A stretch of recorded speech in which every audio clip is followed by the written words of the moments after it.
Hello my friends, and welcome to my video that's dedicated to ancient Greek and Roman coins depicting horses and related subjects. Over here we have over 35 different items, including those in NGC certifications that I have available in my store, and this is basically my collection. So let's just get started and start looking at different coins with horses on them. So let's first look at this coin. This coin we have of Elagabalus, and you see that depicts the emperor on horseback throwing a spear at a lion underneath. And that's his portrait. Interesting coin. So this coin is from circa 218 to 222 AD. Now let's take a look at a coin from 280 AD. What's interesting about this coin is that it depicts the sun god Sol of the Romans, whose equivalent was Helios for the Greeks, in a chariot, in a four-horse chariot. A four-horse chariot is called a quadriga. Quad for four, riga means chariot. So we have this four-horse chariot, and he's coming onto us. So this is an interesting depiction of the sun god, and that's the obverse. What's interesting about this coin is that by this time period, the debasement of the coinage got so far that only a small percentage of the silver remained. And usually they would just put the silver ring on top of the coin where it is visible here. So the silver ring surviving after all these, over 1,000 years, over 1,800 years, over 1,700 years, that this coin is in excellent condition here. Next, let's check out this coin. This is an interesting coin depicting Constantine the Great, after he passed on, going in a four-horse quadriga chariot and reaching up for the hand of God. If you can actually see the hand of God above reaching down for him. The later symbolism in the depiction in the Sistine Chapel of man reaching for God and the two hands coming to join is almost visible on this coin that, we're talking about 1,000 years later. And since the Renaissance was the rebuilding and refining of many classical Greek and Roman motifs, perhaps maybe this may have been inspiration towards it. So that's very interesting. And on the front we have the veiled head of Constantine the Great, and this coin was struck circa 337 to 340 after Constantine the Great's death. Next, let's even take a look at this coin. This coin is of the Indo Scythian king, basically northern India, and you see here you have the king here, the Scythian king, with a lance, and he's advancing right. Interesting to note that the people of the Indian area, they actually made these interesting square coins, and this coin is from circa 85 to 43 BC. So we're talking about over 2,000 years old. See, and it also features the cow on it. Next, let's take a look at this coin. This coin is from circa 196 AD, and it features the Roman Emperor Septimius Severus on horseback right with his hand raised. What's interesting about this Septimius Severus depiction is that this depiction has been used by various rulers throughout the ages. Even Marcus Aurelius, there's a statue of Marcus Aurelius in Rome that is probably a 12-foot statue like this, similar to this design, and the reason why it survives is because the Vatican wound up saving it, thinking that it was actually Constantine the Great on a horse. So, but the emperor was Marcus Aurelius, who was 161 to 180 AD. This is a later Roman emperor. So, this design basically is the emperor on horseback moving forward right, and this is the emperor's portrait, Septimius Severus. This is a nice condition coin. So that's another depiction of a horse on a coin. Next, how about this interesting depiction of this Greek coin from circa 400 BC? You have the heads of Girton, the personification of the city, and the horse next to each other. Very interesting depiction. I believe this is the only one from this city. And on the other side, we have Girtona, perhaps the nymph of the city, that is featured on this coin. So that's kind of an interesting depiction from a 400 BC coin. Notice the familiarity of the Greek symbolism and the Greek and Roman horses on their coins. They really liked and enjoyed them. This is a very interesting coin from Termessus Major. Termessus Major was, I believe, the only city that Alexander the Great could not conquer. And it was in the mountains, and it had these horses. This one features Zeus and a horse jumping left. See, it says TER for the city, and this coin was struck circa 71 BC. The little letter above the horse symbolized the year of the minting. Different Greek and Roman coins put different letters on the coins so that we can, to this day, perhaps date them to the exact year they were struck, or at least a similar year or circa that year. Next, we have this coin of Kyme in Aeolus. Aeolus was an area in what is now known as modern Turkey. And Kyme had a lot of coins with horses. The letter KY above is the name of the city. You see this horse over here, and you have to the right the little vase. Kyme coins, almost all of them feature the vase.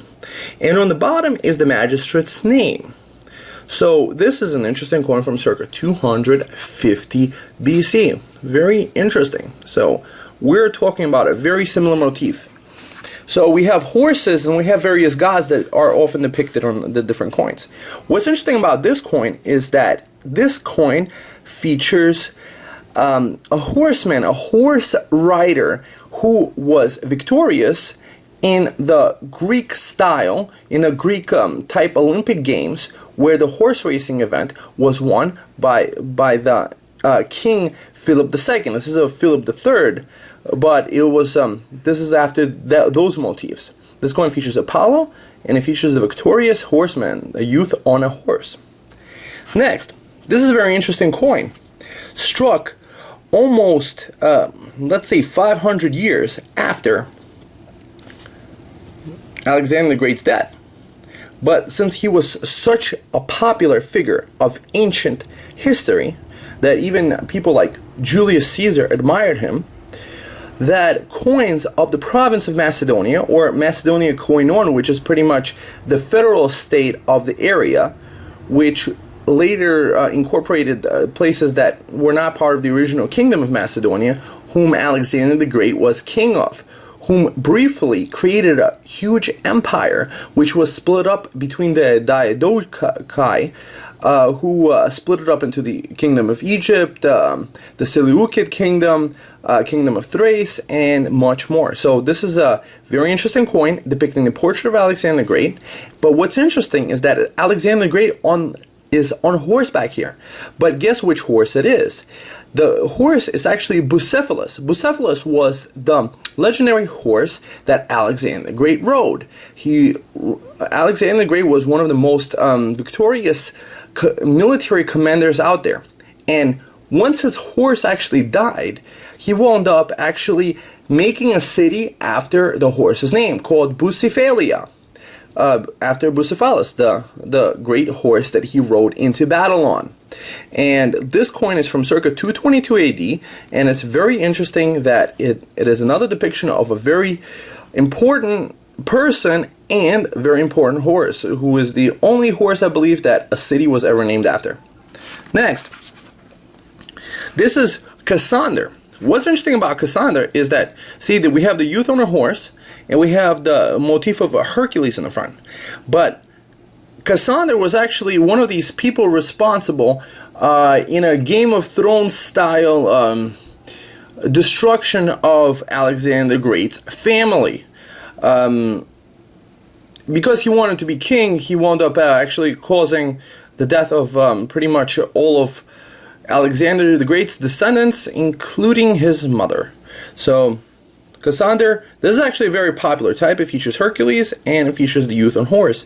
And see, this is after circa 319 to 297 BC. Meanwhile, Alexander the Great was a king from 336 to 323 BC. Interesting to note also, Alexander the Great coins kept being struck with his name for up to like maybe 150, 200 years after his death even. So that's very interesting to note. So there's an interesting Sicilian coin actually of Syracuse in Sicily. We're talking about 375 BC coin featuring Athena and the Hippocamp.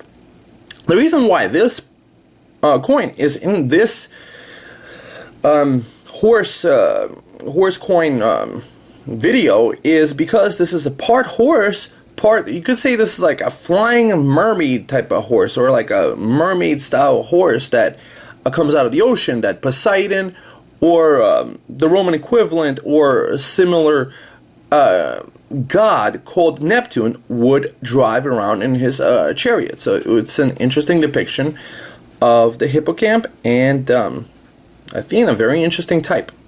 Next, Carthage. You know, the famous empire. If Carthage would have survived, we would have had a completely different civilization than we did today. But the Romans wound up defeating Carthage by about 200 BC. After the Second Punic War, maybe like a little bit after that. So this one features their great goddess Tanit, whom they even sacrificed their children to in this temple. Very interesting. But they also feature the horse. The horse is a prominent symbol on the coins of ancient Carthage. Very interesting type. Next, we have another coin of ancient Carthage too. This one's from circa 300 to 264 BC. Now we have the head of the horse and the palm symbol, the palm tree. The palm tree and the horse are very prevalent symbols, including that of Tanit. So we have another civilization using the horse. Next, let's check out Larissa, Thessaly. Thessaly was an ancient Greek territory in ancient Greece. And this coin is from circa 360 BC. You have the Thessalian horseman with his specific style kind of hat, you see. I believe it's called a Pegasus. And he is jumping right on the horse right. And over here we have a bull jumping right also. And very interesting. See, it says the name of the city, Larissayon, above a bull that's running right. This is a beautiful coin from the Christopher Kidd collection, and beautiful silver Greek coin, another coin depicting the horse. Next, to a mythological depiction of the horse, but this one is actually the Pegasus. The Pegasus, the famous, Pegasus of mythology. She would get ridden by this hero called Bellerophon, who was the Pegasus rider guy, and this is a beautiful depiction of the Pegasus. I have another coin of this moneyer. Very interesting to notice about moneyers. Moneyers are basically wealthy aristocratic families that the Romans had that would have the honor of placing their names on the coins.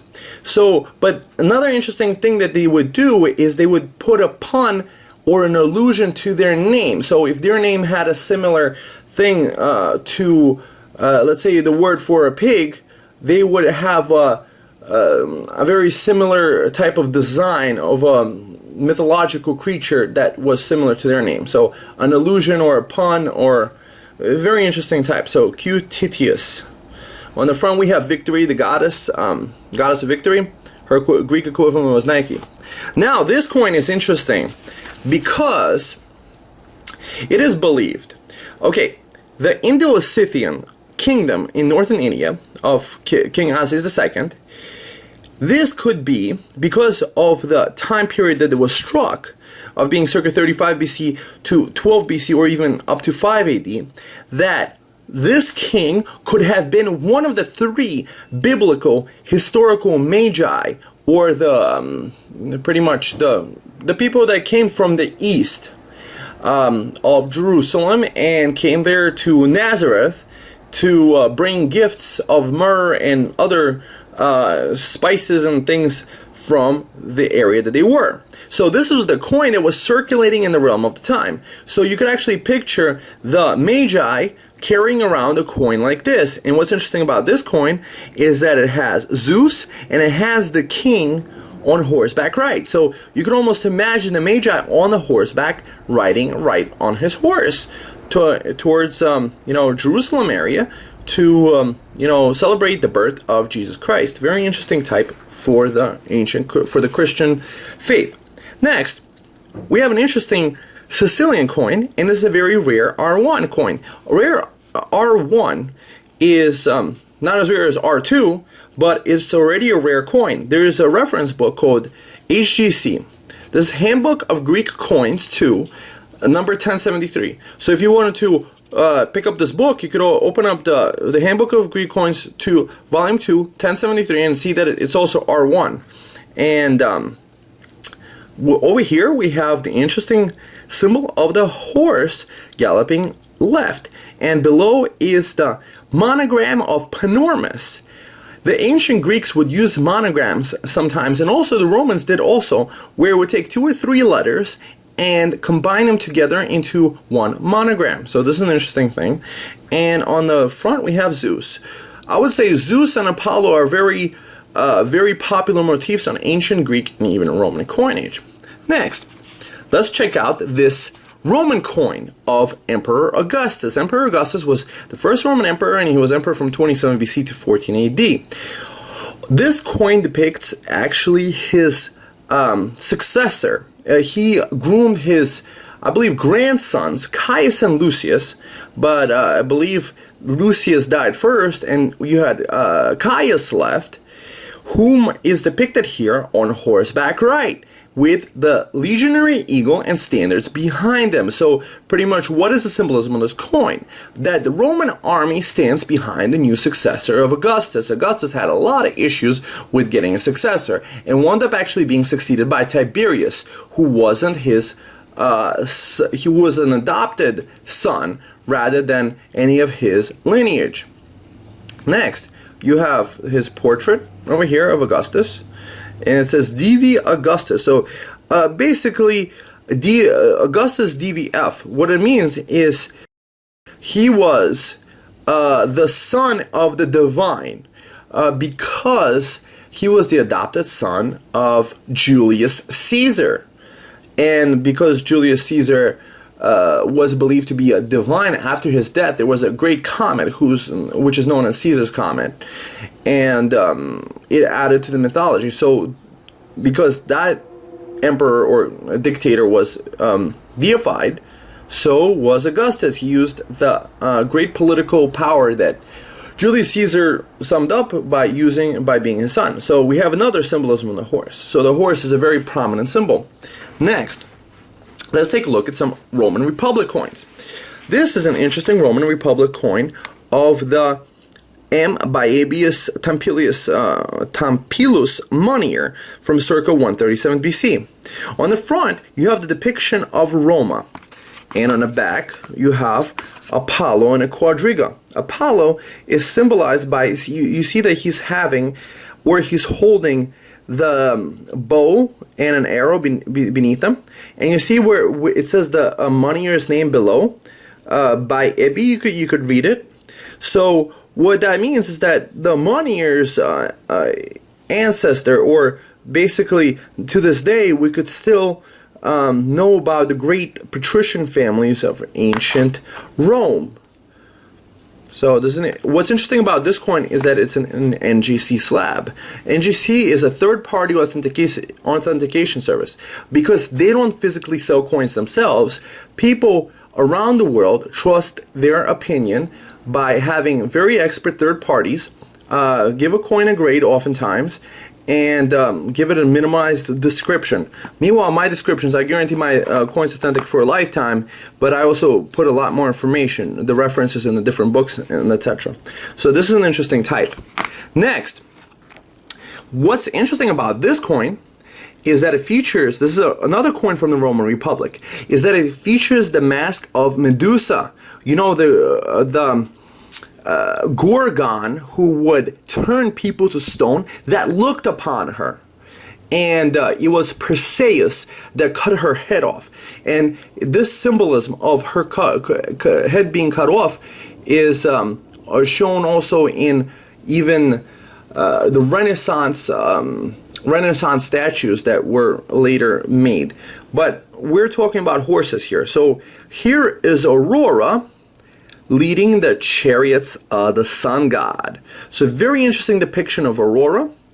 And this coin is from circa 47 BC. So we're talking about this coin is from circa the time of Julius Caesar and his great fame. Next, we're going to move on to all these different other coins that are also in NGC slabs that I just described. This coin is from circa 136 BC, and it's of the moneyr Elantestius Gregulus, and talking about the Rome mint. Beautiful depiction of Roma, the personification of Rome. Just like Athens had Athena, Rome had Roma. So on this coin, what's interesting is that we have Jupiter, the king of the gods, the equivalent of Zeus in a chariot, in a quadriga. Remember quadriga, there's the 4-horse chariot, riding right. And below says Roma. In the underneath, you have El Laies, basically El Antes. This is a monogrammed kind of inscription where several of the letters were monogrammed together. El Antestius, A-N-T-E, was combined to this letter you see below the horse. Very interesting. So you have Jupiter with his thunderbolt and a scepter riding victoriously right on this beautiful coin. And this is from 136 BC. Next, let's check out this coin from circa 425 BC. This coin depicts an interesting rider on the horse, which was, I believe, to be riding the horse in a special way for a type of athletic kind of contest. You see he's kind of seated on a horse almost as if it's like a chair while it's galloping. So it's a very interesting symbolism on this coin. So this coin is from circa 425 BC, and it also features the goat. Calendarist coins feature the goat. Not all of them have this beautiful centering and sharp strike as this coin does. Next, Thessaly Scatusa. I usually like to write the city name first and then the area that it's from, but if you were organizing things by area first and then by city, then I guess it makes sense also. But I like to have the alphabetized. Also, I use the Greek version, or the most common spelling of the city. So see, it says SCO Tusa, it says SK Tusa. So pretty much I try to use the most common name, or the spelling of the name that numismatists or people collecting ancient coins might use. So very interesting coin depicting the forepart of the galloping horse, right, and it's from circa 440 BC. And on the back we have this wheat grain and the name of the city, SK, the letter sigma, K, and O. Scotusa is the name of the city in the area of Thessaly. Next, how about Spain? This coin is from circa 100 BC, and it features a male head right and a warrior on a horse right here. Basically, these were people, Iberian or Celtic peoples, that this coin is from.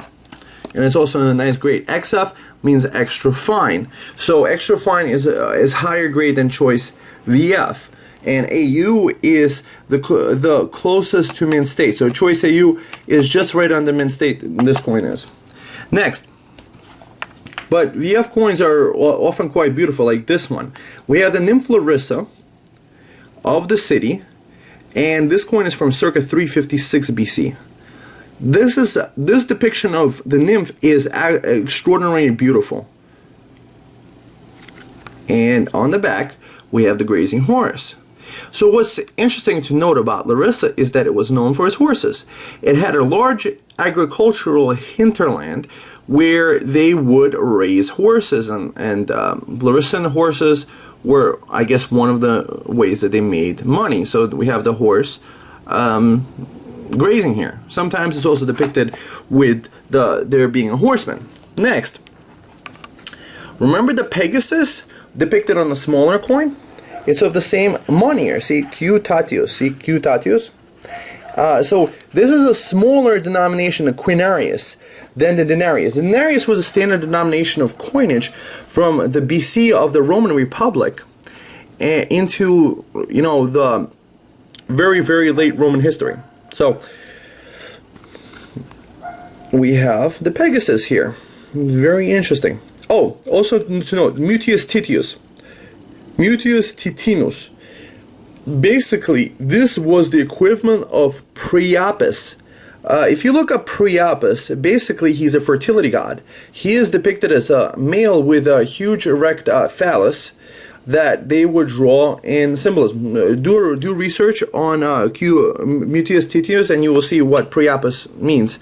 So Priapus was the Greek god, Mutius Titius was the Roman equivalent, worshipped by women and I believe possibly men for fertility reasons. Next, we have another Pegasus. This coin is of ancient Corinth and it's from circa 375 BC. The little, see the little O with the little, it almost looks like the women, the sign for women, the feminist symbol, with the O with the little sign hanging down. Basically, that's a symbol. That's the copa for Corinth. And so we have the Pegasus flying, and we have Athena. Athena is a very popular motif too. The goddess of wisdom, daughter of Zeus. So moving on next. So notice we're developing a pattern here from the Greeks to the Romans. To the various different areas, the horse is a very popular motif. See on this coin, the Fabius Hadrianus. We have a coin from circa 102 BC featuring Kaiba. Kaiba was a mother goddess from the east and is I believe a Turkish area origin. And she would be shown depicted with lions by her side and being driven by them. So there was a cult to her. And on this coin, we have Victory and Biga. Right, Victory is a winged goddess who later became the Christian angels. So this one is actually driving a 2-horse chariot, which is called a biga. You know, quadriga is 4, biga is a 2-horse chariot. And then there's also a triga, which is 3-horse chariot. Next, check out this coin from 55 BC of the Roman Republic. This coin features Mars, the god of war on the front, and on the back we have an interesting symbolism of the Romans defeating Gallic warriors. Gaul was north of Italy, and it comprises modern day France. So basically this is the Romans winning in a battle. What the Roman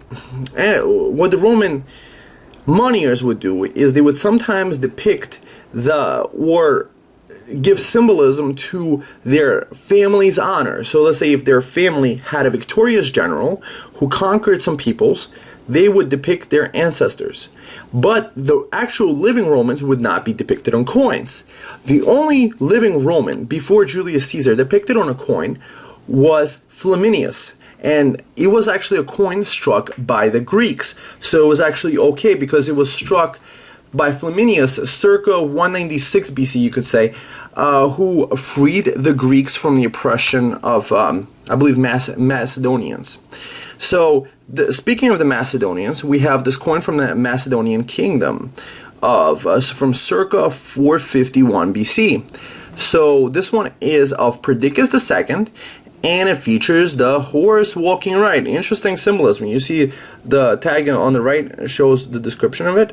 And we have the helmet over here in a square symbolism. So it's very interesting silver Greek coin. Next. How about the Vandals that destroyed Rome? After destroying Rome, these Vandals, they moved on forward to what was ancient Carthage. And they struck this coin. The Vandal people did the Vandal,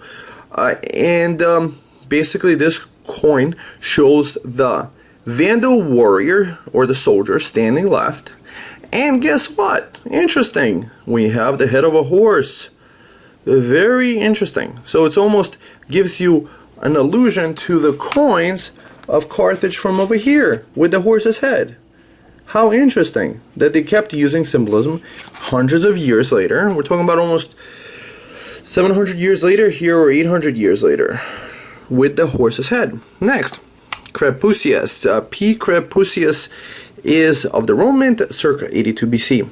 On the front, we have Apollo. This god is so popular on Greek coinage, especially. One of the reasons the god of Apollo was popular in Greek coinage is because they had various different temples to him, and yeah, on the back we have a horseman galloping right, hurling a spear. That's kind of interesting. So, spearing guy. We have a spearing guy there. Next, we have Geta. This is an interesting symbolism on this coin. Castor. Castor and Pollux were the Gemini twins. You see one of them? See, it says Castor on top. Castor and Pollux were the Dioscuri.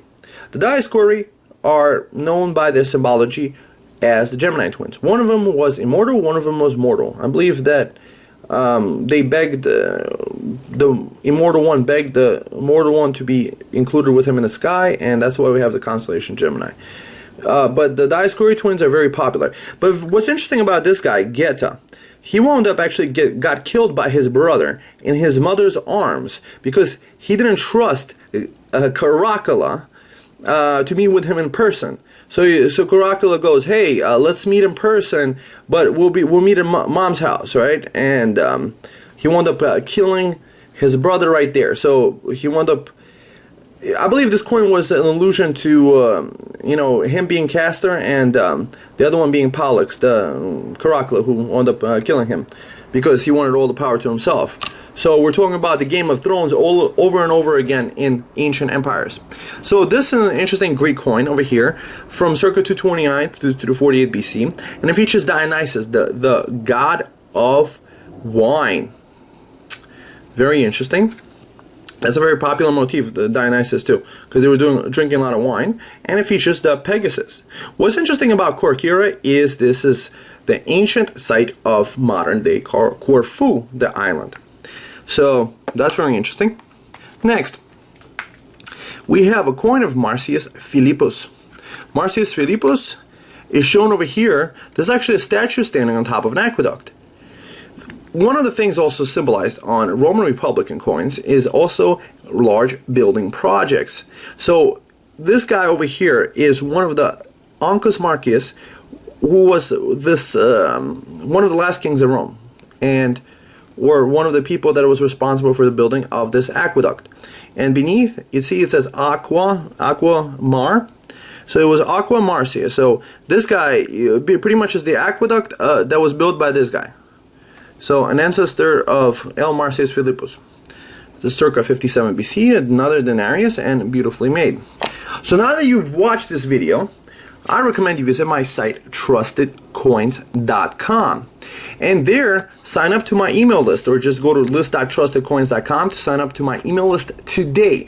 And by signing up to my email list, you'll get more great videos like this and a lot more information on ancient coin collecting. My name is Ilyas Lobin, and welcome to the world of ancient coin collecting, and I'll see you soon, my friends. Bye-bye. Hello, my friends, and I hope you enjoyed this wonderful video I made. I have a lot more to share with you. I have tons of articles and videos that I sent by email for free. So go to my site, trustedcoins.com, and sign up to my free email update list where you'll get more videos and articles like this, and also some access to some great deals I have in my eBay store.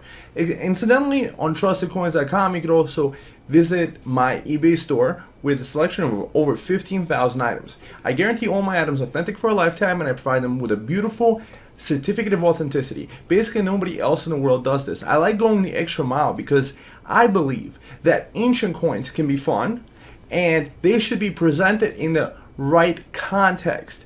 Because until you know about the history, about how interesting they are, you might not be able to value them. But this is actual ancient history you're holding in your hands. So I'm looking forward to dealing with you guys soon. So visit my site, sign up to my email list now, and possibly browse my coins if you'd like to. Have a great day. Bye-bye.